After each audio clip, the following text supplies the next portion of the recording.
Hi, welcome to my latest edition of Let's Meet in the Middle and Talk. It was not my intention to make a video today, especially a video on the same topic that my first two videos were on, which was the closure of grades 3 through 12 in Dane County, Wisconsin for in-person education. But I feel a little bit like Al Pacino in The Godfather 3, where he says something along the lines of, just when I thought I was out, they pulled me back in. You see, yesterday, Dane County, Public Health of Madison, Dane County came up with a 7-page document which lays out their metrics and their rationale for why they chose to close grades 3 through 12 for in-person learning. But here's the problem. If you look at their rationale, and you can go to their website, in the rationale paragraph, they quote Minnesota's Safe Learning Plan for 2021, and they have a quote in there. But here's the deal. According to Minnesota's Safe Learning Plan, if you plug in our current COVID situation into their guidelines, grades K through 6, without a doubt, should be in-person instruction. Okay, and grades 7 and 8 are right in that borderline whether they should be in person. But here's the thing. They don't move them all the way over to virtual learning. What Minnesota does is what many Wisconsin schools were prepared to do, if need be, is to move them to hybrid learning. Okay, which is students would meet some like half days or a couple days a week for in-person learning, and then the rest they would do virtually. Many schools in Dane County were told earlier in the summer to plan for that. But public health, why did you completely take that off the table? Once again, I want to make it clear. According to Minnesota's guidelines, who you quote in your rationale, the first paragraph of your rationale, according to Minnesota's guidelines, grades K through 6 should be in person in Dane County. And grades 7 and 8 are right on that borderline, whether they should be in person but realize they don't move them over to virtual learning. They move them over to hybrid. Public health, why did you choose to take hybrid off the table? Okay, especially when other areas and throughout the summer, schools have been looking at a hybrid possibility. Now, if there's some big school districts who don't feel that they could carry out a hybrid learning model, that's fine. But I know a lot of smaller schools could if they were pushed to that. But you use Minnesota's guidelines, and by doing so, I think it pokes a huge hole in your rationale.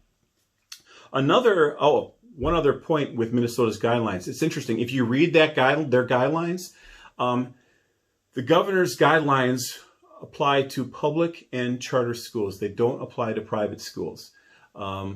Yet, and I realize states are different, but realize public health, let's be honest, your guidelines or your rationale, your metrics, they did affect all schools, but let's be honest, they really were detrimental to the start of many parents and students who decided to send their child to a private school in Dane County.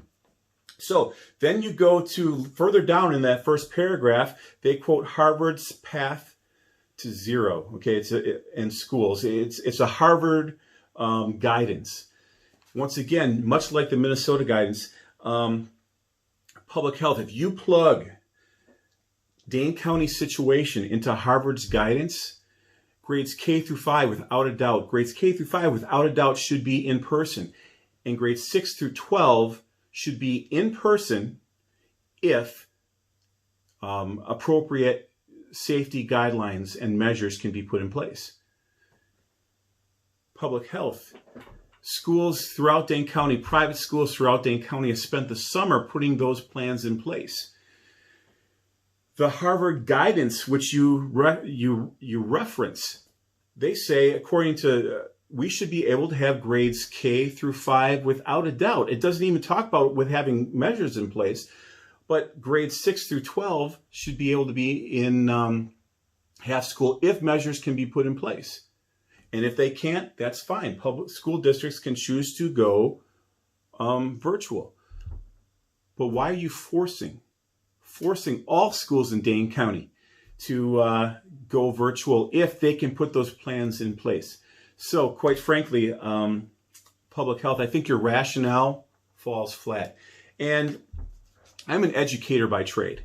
And through the years as I've taught math, one of the kind of a fun exercise you can do with especially younger students is you can give them an answer. Let's say the answer is 20, okay? And you can ask students, now come up with a math problem that will give you an answer of 20, okay? A student could say 4 times 5 equals 20. A student could say 10 plus 2 plus 8 equals 20. Dane County, it seems like that's what you did with your rationale. You came up with numbers that you wanted to make work so that you could close schools. And then you built rationale around that, okay? You didn't start with the rationale. You started with the end game. It also reminds me a lot of that scene in Apollo 13 where they needed to fit I can't remember if it was a square filter into the round hole or a round filter into the square hole. But there was that scene where they had an end game and they had to do this, and they threw everything on the table and said, make it work. Quite frankly, I think that's what this document is, Public Health in Madison, Dane County. You had a number that you wanted to achieve, okay? And you told people, here, build a rationale around it. The problem is the sources that you use to build your rationale simply don't work. They don't add up. Two of the two studies or guidelines that you chose to use in the opening paragraph of your rationale, according to those two guidelines, the research, we should be able to have grades K through 6 in person, not a problem.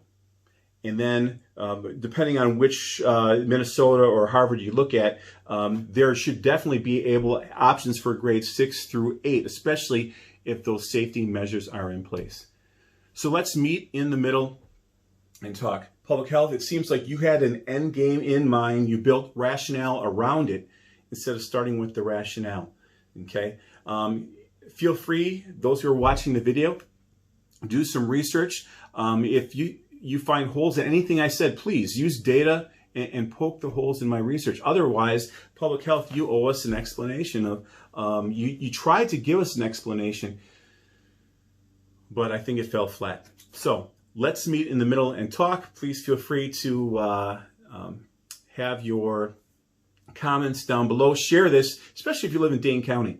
I know this affects a lot of the private schools in Dane County, but if you're a public school parent, realize this data affects you. It's important to know that public health is not basing their data on anybody else's, as that I can see.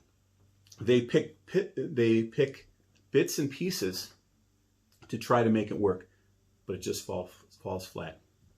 So thanks for taking the time to watch the video. Until next time, we'll hope to see you soon. And remember, let's meet in the middle and talk.